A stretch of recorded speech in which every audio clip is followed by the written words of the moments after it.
أعوذ بالله من You can الشيطان hear, right? الرجيم You can hear. بسم الله الرحمن الرحيم نحمده ونصلي على رسوله الكريم. Since last week we are discussing the history of Hazrat Isa alayhi salam. We have discussed part 1 and today we are inshallah taking up part 2. As a recapitulation, I will just recall a couple of slides from the last lecture and then we'll continue inshallah. Isa alayhi salam is mentioned in the Quran in 93 verses with various titles, including Son of Mary, Command of God, Ruhullah, Word of God, Kalmatullah, and other titles, direct and indirect, over 187 times. There's a difference between name and title. However, so far as the name is concerned, there is a very important direct text available in the Injil, which tells that the name of Hazrat Isa alayhi salam, as he was called in the neighborhood, and how it was called in the neighborhood, and what titles were used, all these things are mentioned, particularly in the Injil of Mark, in Surah 6, Ayat 3. It says Jesus' neighbors called him Son of Mary, not Son of God. They called him Son of Mary. It is in the Injil. And it is also very important to note that nowhere in the Injil itself, in the text, in the Injil, I'm emphasizing the Injil, or any book of the Bible, which is a revelation. Bible, so far as Bible is concerned, only Torah contains the references to revelation. The 5 books of the Torah. All other books are not the revelation. They are literature, books, Nabiyun, history, edited, written by the people. So in the revelatory part of the Bible, or in the Injil itself, Hazrat Isa alayhi salam is not at all mentioned as the Son of God. And in John, on the contrary, in Surah 6, Ayat 3, it says that people used to call him Son of Mary. He didn't object to it. His mother did not object to it. His family did not object to it. He did not claim anything. And the Quran also tells that on the last day of judgment, Allah subhanahu wa ta'ala asked him, did you tell the people? And he will say, no. You know better. I was not with them. It means whatever they have said, they have invented afterwards. The words in the Quran that you know, and I was not with them. This statement shows that this is the entry or editing work after his death. That is why the Quran says that he's telling Allah subhanahu wa ta'ala, I was not there. It means it has been added afterwards. English name Jesus is derived from Latin word Isa. Isa is also from the same. Now, Greek form is considered a rendering of Hebrew and Aramaic, Yeshua. And Joshua was also the successor of Musa alayhi salam. So in those languages, Hebrew, Aramaic, Latin, Greek, and then in Arabic, then Isa, Isus, Iswa, Joshua, they particularly refer to the same thing. Name Yeshua was in use in Judea at the time of birth of Jesus alayhi salam. It's a common name which was given to him, Isa alayhi salam, as a hope. First century historian Josephus, he lived in the Roman palace, in fact, and he served there and he became their pensioner also. As a pensioner also, he lived there. Therefore, we have to be very careful in accepting his statements or his history. One has to see who has written it. Refers to at least 20 different people in the name Jesus, with the name Jesus. Now, Quran tells us his name and his titles also. Isa alayhi salam, the salvation of God. Ruhullah, as I said, it's a title, it's not a name. Ruhullah, the command of God. Pure boy. Ghulaman Zakiya. Abu Huraira quotes, refers in fact to the ayat when Hazrat Maryam alayhi salam, mother of Maryam alayhi salam, when she gave birth to Maryam alayhi salam, at that time she made a dua that Allah may save Maryam and her progeny from the satanic touch. And he says that both of them were saved and they were never touched by Satan. Word of God, Kalimat Allah, Kalima. At one place, Allah subhanahu wa ta'ala is calling Ruhullah, the software, the command of Allah subhanahu wa ta'ala, as it is working in every human being, in every creature. It is a specific command or software which is installed, nafak.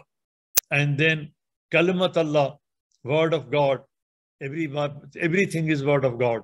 Allah subhanahu wa ta'ala says, you can't count my kalimat. Every chemical formula is a kalima. Every physical formation is a kalima. Every DNA is a kalima. ATCG, written in 4 letters. So Allah subhanahu wa ta'ala says, He is my word. And at one place He says He is created like Adam was created. Adam was created like Isa alayhi salam is created. Ayat, He is also been called Ayat. He is the sign of God, because He was created in a special manner, raised in a special manner. And then Wajihan, honorable, distinguished, word of truth, a statement of truth. Isa alayhi salam is mentioned in Quran 25 times by name, Isa. Third person, in third person, as He, 48 times. In first person, 35 times, when Hazrat Isa alayhi salam is speaking Himself. And the rest as titles. And these are the ayat. In different ayat, in different ways, He has been mentioned.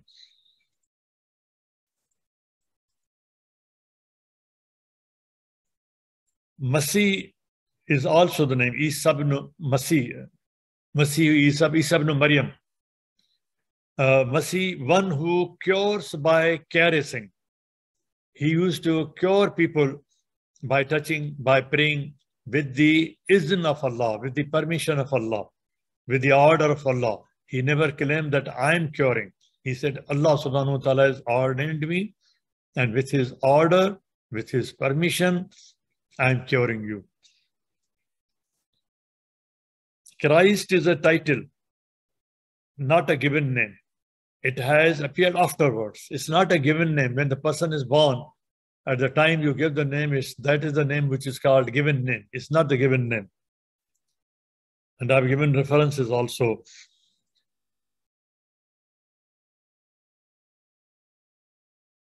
Christ is the translation of Masiha.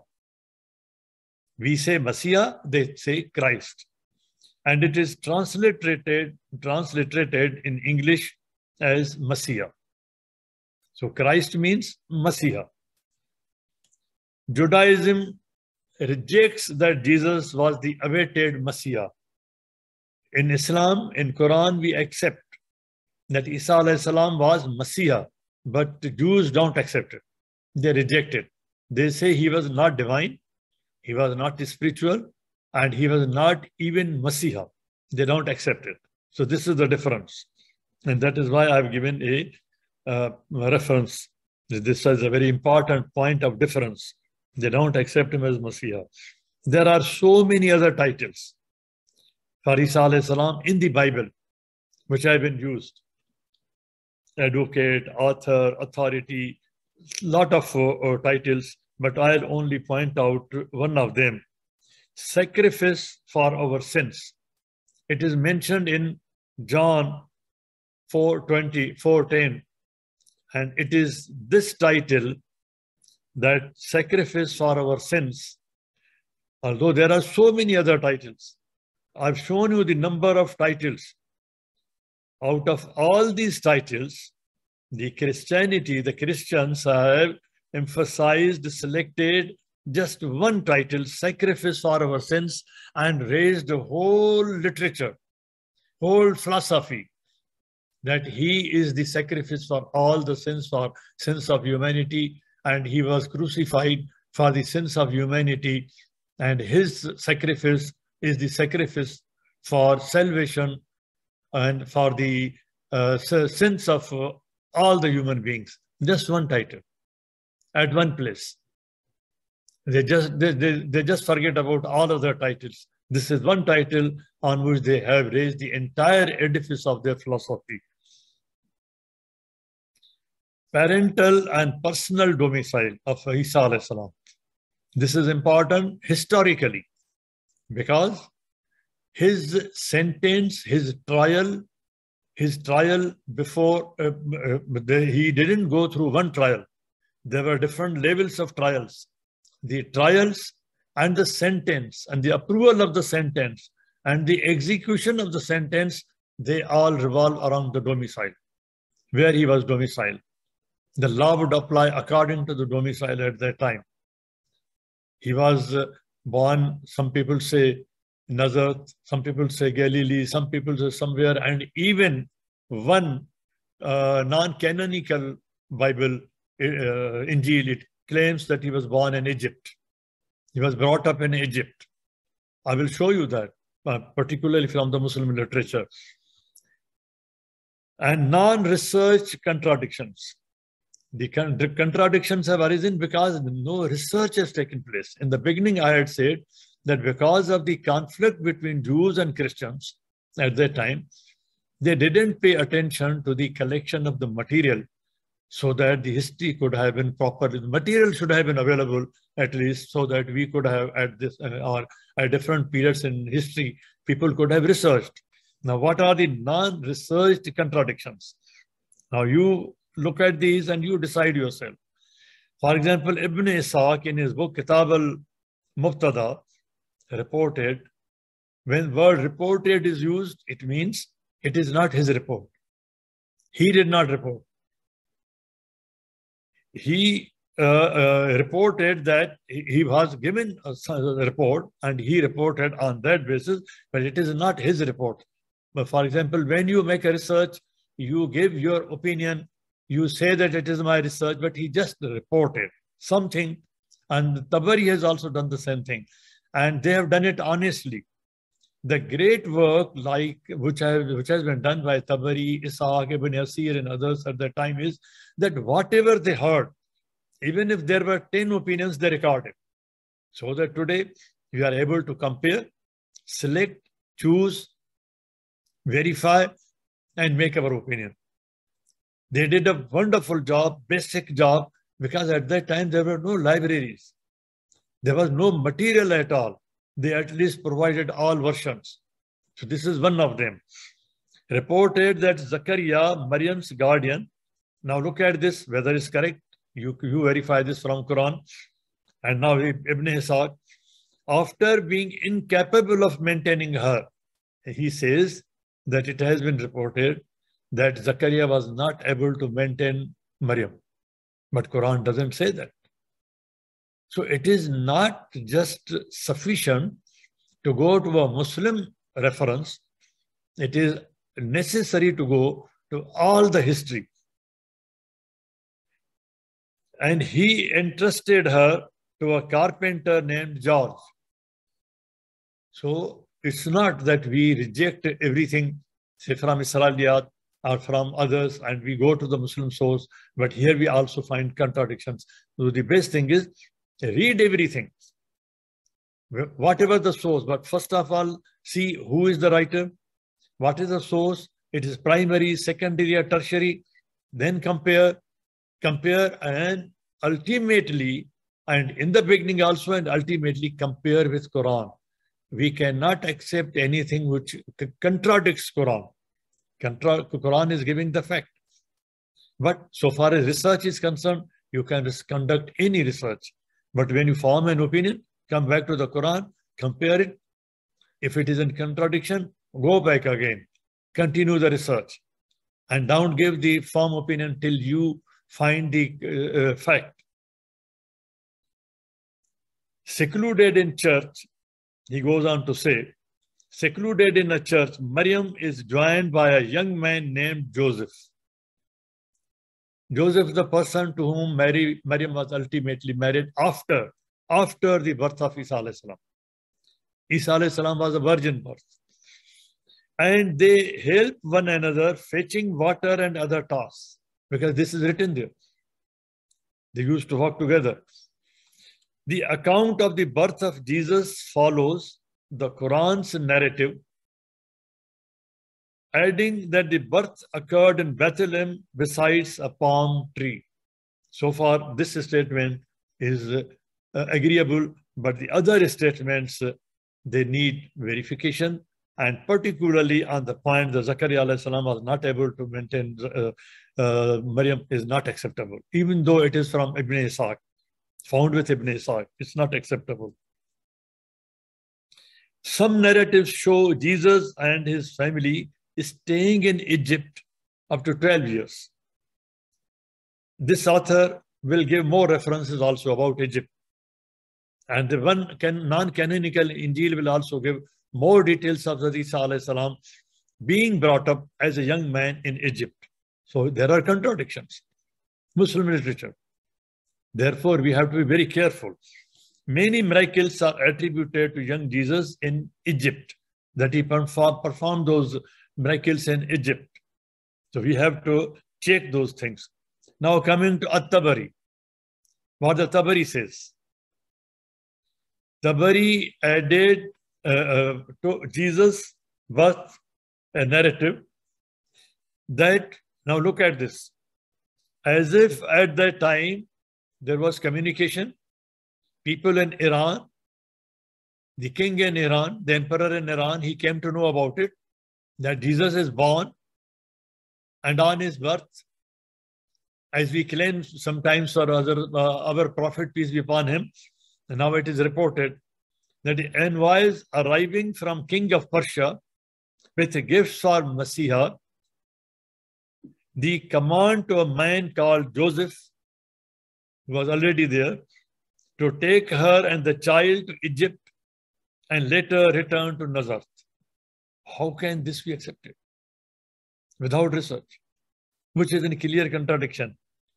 Maybe this is right, but it needs verification. But we just can't say that since Tabari has said this, this is acceptable. There is a contradiction between Tabari and Ibn Isa. We cannot accept anything which goes against the statement in the Quran. And any statement which is directly attributable, verifiable to our Prophet, peace be upon him, that also, if there is any contradiction in that, we cannot accept it. But if there are contradictions between people, human beings, between editors, auditors, between authors or anything, anyone, that is subject to verification. Here it has to conform to the statement in Quran. Now, Qazi Noman says, another Muslim reference, in the beginning, first lecture, I had said that I'll give the Muslim literature also. Maryam was follower of Imam Joachim, Imran. And he is calling him Imam because that is a tradition among the Shias. She's calling him Imam, Imran, Joachim. When Joachim realized that she was not suited for Imamat, now he is giving a fatwa that she, being a lady, being a girl, she was not suitable to become an Imam. Therefore, what he did, he passed her to Zakaria. Whereas Quran tells a different story. But here a story has been invented by a Muslim. Therefore, we have to be very careful. Just because there is a Muslim reference or author, we cannot accept it on the surface of it. Who then passed it to John the Baptist? A clear, gross contradiction. John the Baptist was about 4, 5, 6 years older than Isa alayhi salam. Then how she was passed? Maryam. How she was passed? How Maryam was passed to Yahya alayhi salam for taking her care? She was under the kafalat of Zakaria alayhi salam. Before that, before Yahya alayhi salam was born. But look at the reference. Therefore, always it is very important to verify. Now, I've given this reference also. Quran does not mention flight to Egypt. Quran doesn't say that Isa alayhi salam was taken to Egypt. However, what is the reason? Narratives similar to the narrative found in the Gospels and non-canonical sources circulated in later Islamic tradition. When ahadith were collected, when other literature was being developed, these have been added there from Israeliyat. And Israeliyat was already infested with acrimony, hatred among those sects, Pharisees, Sadducees, Essenes, and then later as Christians and Jews. And we have picked up from their literature and we have blindly added into our literature. That is why Hazrat Isa alayhi salam is telling Allah subhanahu wa ta'ala on the day of judgment that I wasn't there, you were there. What they have done after me, you know. With some details and elaborations being added over the centuries by Muslim writers afterwards. Many moral stories and miracles of Jesus alayhi salam are mentioned in Qasasul Anbiya, even in the book which we read with a lot of respect, due respect, a very good book, but there are contradictions. In Qasasul Anbiya, stories of the prophets, it has compounded confusion. It is composed over centuries about pre-Islamic prophets and heroes. And most of the literature has been derived from Israeliyat without verification, without historic verification. And then Al-Masudi referred to, he is considered to be a great historian like Herodotus. He is considered to be the Herodotus of Arabs because he's a great historian. Al-Masudi. He says, complete contradiction with Quran.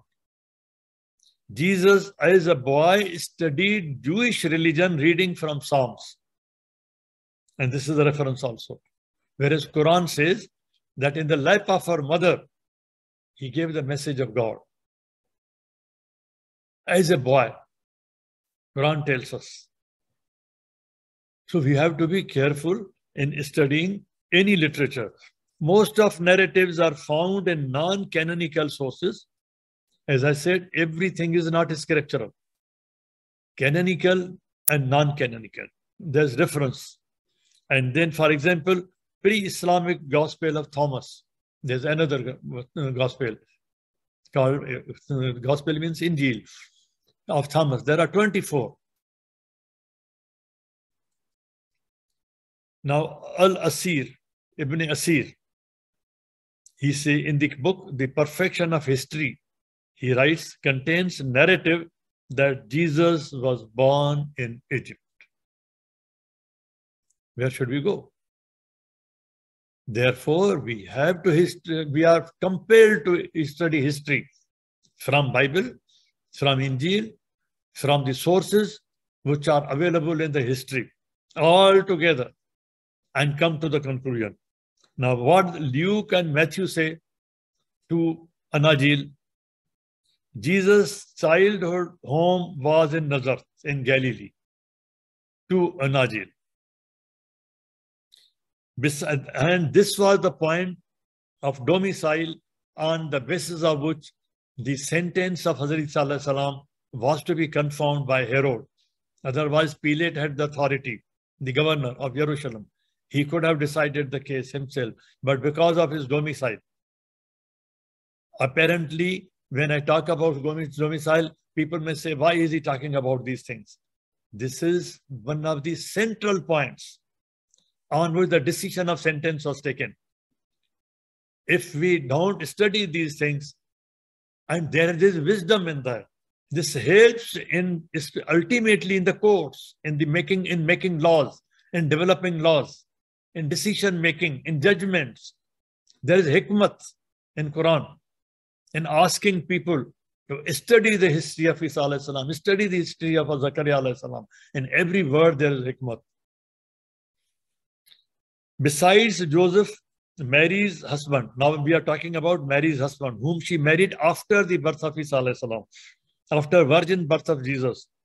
Other family members include Isa alayhi salam's mother, his brothers, Isa's James, Joseph, Judas, Simon, and his sisters. But the names of the sisters are not given.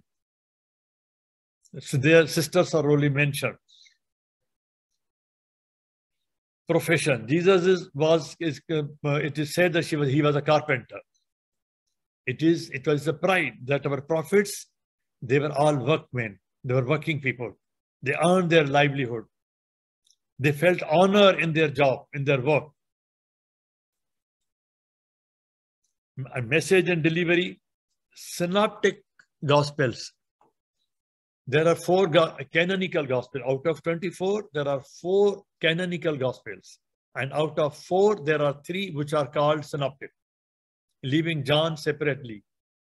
John is considered separately, but all other 3, Luke, Matthew, Mark, they are 3 classified together, and they are called synoptic because they are almost similar. Almost similar, but John is more radical, more different. As Barnabas is much more different. Barnabas is believes in Tawheed. There are other Bibles in the Anajil also, versions of Anajil, which say that Allah is one and Isa is not God. John is also telling that Isa was called son of Mary, not son of God. But these 3 synoptic, when you read Bibles, Anajil, be careful. If it is synoptic part, that is Mark, Matthew, and Luke, be careful. Yahya alayhi salam and Isa alayhi salam traveled, worked in poor areas, even far off.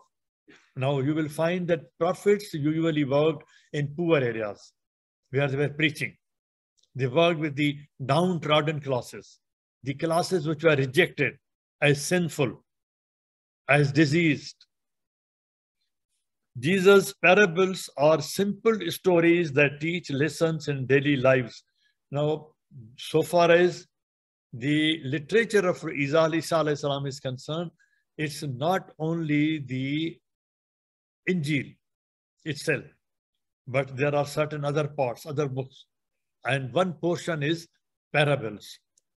And this is the fundamental part which teaches, I'm talking about the teaching, which teaches, gives lessons, moral lessons, wisdom. So if you want to read Isa alayhi salam's history at one place and his teaching part, that what he taught, what were his teachings, then parables. They give lessons.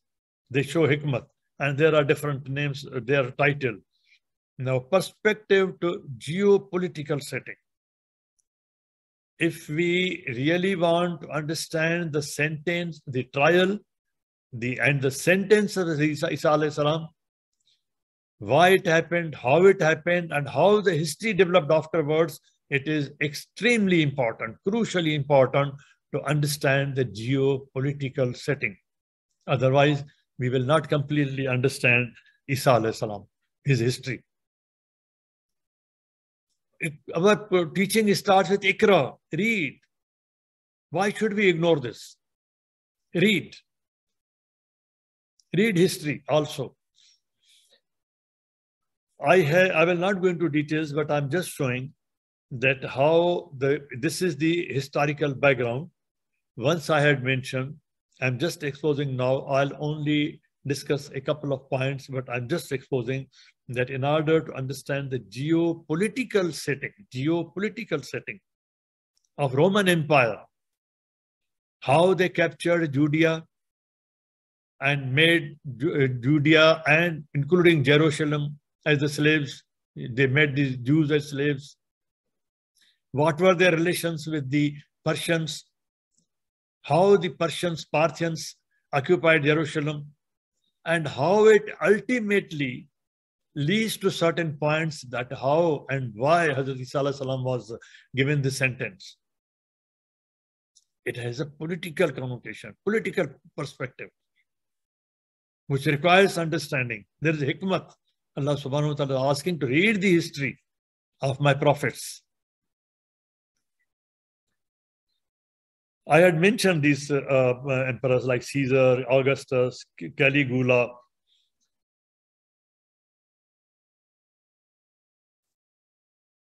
Caligula, like Pharaoh, introduced religion into his political role. Today, you see many leaders in our times today, in their political role, they use and they exploit religion. They use religion. Riyasat Medina, Charter of Medina. This is what Caligula did. If you analyze these leaders, why they use religion, how they use religion. In America, you have seen recently, in recent history, modern history, only a couple of years back, how the religion was used and is being used as if one of the phobias. Caligula did that, as Pharaoh did that.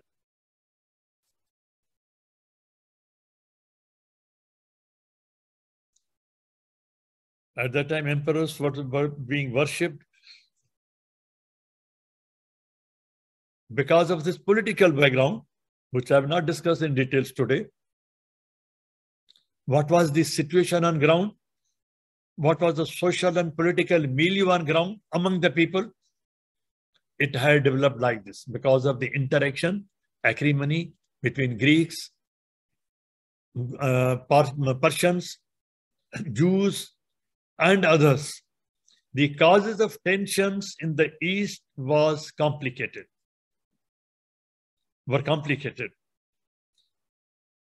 Involving the spread of Greek culture. Now there was one Greek culture. There was a clash of culture. And then Roman law.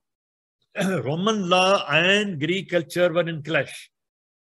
It was not only clash of two cultures. Let us understand that. It was a clash of culture and law, Roman law. Jews were being subjected to Roman law. Although in Jerusalem, they had given some relaxations. In spite of that, Isa alayhi salam had to intervene. That is why he took action in the masjid twice himself, and then he was arrested. There was a clash of culture and with the Roman law and the rights of Jews. This was a major issue. That is why when Isa alayhi salam, like our prophet when migrated, Prophet peace be upon him, the mercy of the worlds, when he migrated from Makkah to Medina, people welcomed him and they frustrated the designs of the other person to become the king. This is history. Here, Isa alayhi salam, when he went from Galilee to Jerusalem, he was welcomed as the King of Jews. Whereas King of Jews, the title as King of Jews was given to Herod the Great, who had reconquered, I'm emphasizing, not just conquered, reconquered Jerusalem, Judea, back from the Persians. So they thought that it is the Roman political privilege to call Herod the Great as the King of Jews. Isa alayhi salam, when the slogans were raised that Isa alayhi salam has come, he is Messiah, he is King of Jews. And this was the number one allegation on which he was tried in the court of Pilate. That do you say that you are the King of Jews? He had never said that. No slogan was, he didn't raise any such slogan by people when they welcomed him. It was a political, and it has to be seen in the geopolitical situation.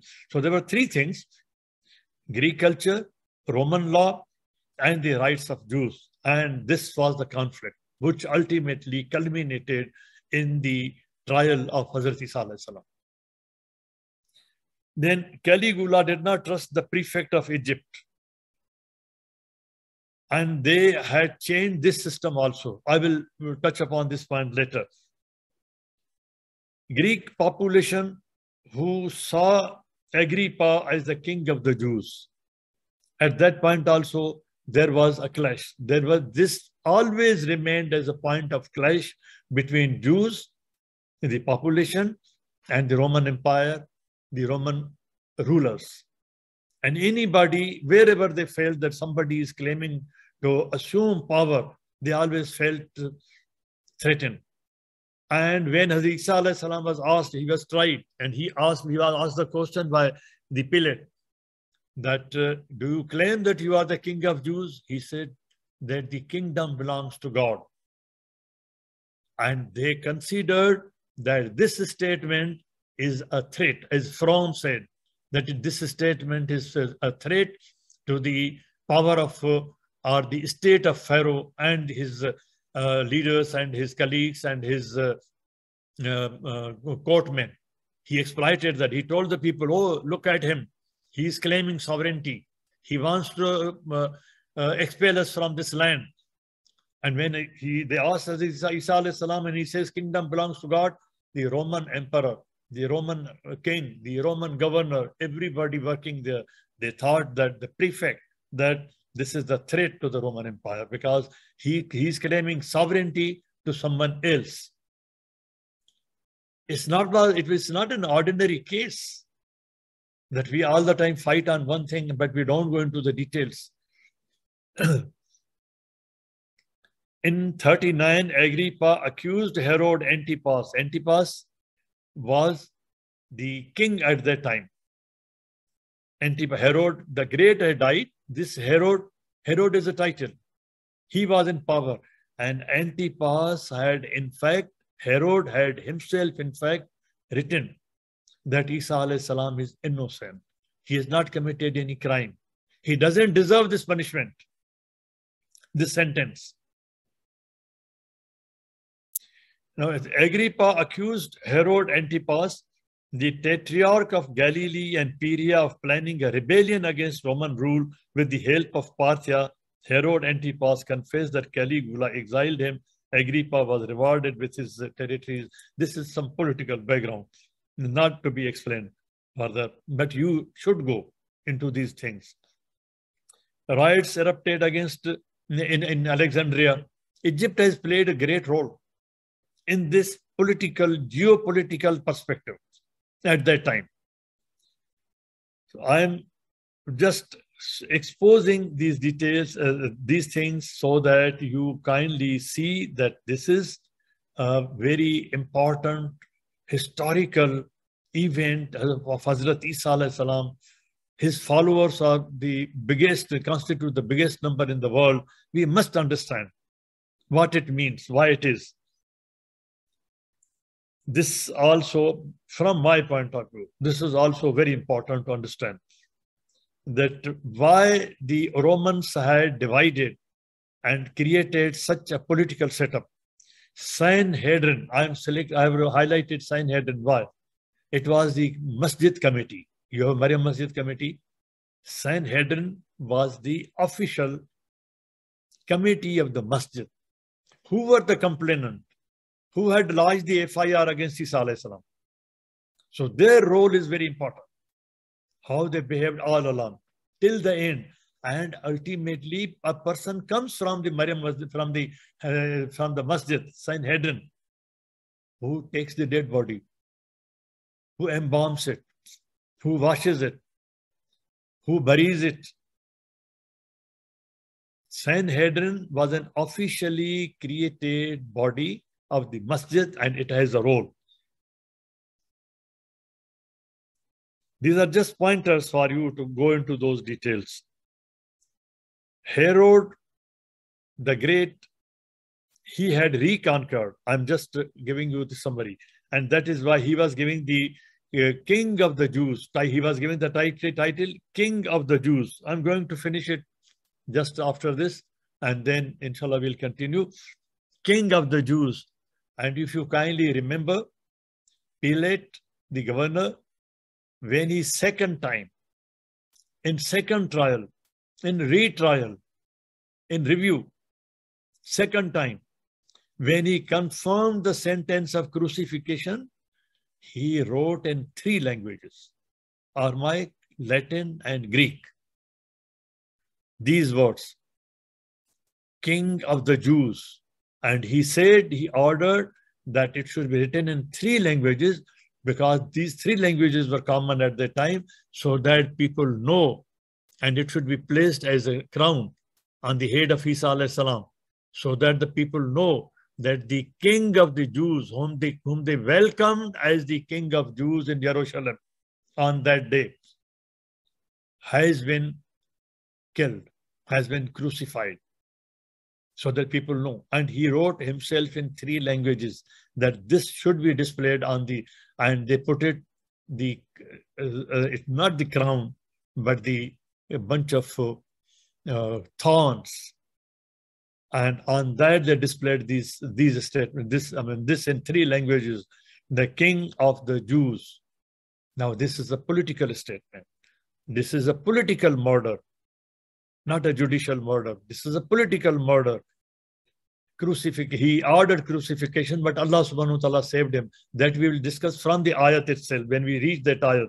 And here, this statement, King of the Jews, is important to understand in the geopolitical setting. I stop here. Inshallah, we'll continue, Allah willing, next time from here. Subhan Rabbika Rabbil Izzat Amma Yasifun. Wassalamun alal mursaleen. Walhamdulillahi Rabbil Alameen. اللهم صل وسلم وبارك على سيدنا محمد وعلى آله وصحبه. اللهم اهدنا فيمن هديت وعافنا فيمن عافيت وتولنا فيمن توليت وبارك اللهم لنا فيما أعطيت وقنا واصرف عنا شر ما قضيت فإنك يا ربنا تقضي بالحق ولا يقضى عليك. اللهم ادخلنا برحمتك في عبادك الصالحين. اللهم اخرجنا من ظلمات الجهل والوهم إلى نور العلم. اللهم علمنا ما ينفعنا وانفعنا بما علمتنا وزدنا علما. اللهم اجعلنا ممن يستمعون القول فيتبعون أحسنه. اللهم اكفنا بحلالك عن حرامك وبطاعتك عن معصيتك وفضلك عن من سواك. اللهم فضلك ورحمتك على كلمة الحق والدين. اللهم انصر الإسلام وعز المسلمين يا أكرم الأكرمين. Oh Allah, spread your mercy upon us, shower us with your blessings, increase our knowledge, grant us forgiveness, and reward us with the company of the prophets in the Firdaus al-A'la. Oh Allah, forgive our parents and all our friends and relatives who have passed away. Oh Allah, grant them your mercy, make their graves garden from heaven, and grant them the Firdaus al-A'la. Oh Allah, remedy our son Ma'raj, our daughter Aisha Wani, and all our friends and relatives who are sick. Oh Allah, grant them full and speedy recovery. Oh Allah, guide our children, protect them, and make them righteous. Oh Allah, we ask you every name you have elected for yourself, that none of us leave this gathering, but his pains have been relieved, his worries have been removed, his debts have been paid, his weaknesses have been concealed, his sins have been forgiven, and his needs have been fulfilled. Subhanallah wa bihamdih, adada khalqih wa rida nafsih wa zinata arshih wa midada kalimatih. Subhanallah wa bihamdih, adada khalqih wa rida nafsih wa zinata arshih wa midada kalimatih. Subhanallah wa bihamdih, adada khalqih wa rida nafsih wa zinata arshih wa midada kalimatih. Wal asr, inna al-insana lafi khusr. إلا الذين آمنوا وعملوا الصالحات وتواصوا بالحق وتواصوا بالصبر وآخر دعوانا أن الحمد لله رب العالمين والصلاة والسلام على خير المرسلين. اللهم صل وسلم وبارك على سيدنا محمد وعلى آله وصحبه وسلم والسلام عليكم ورحمة الله.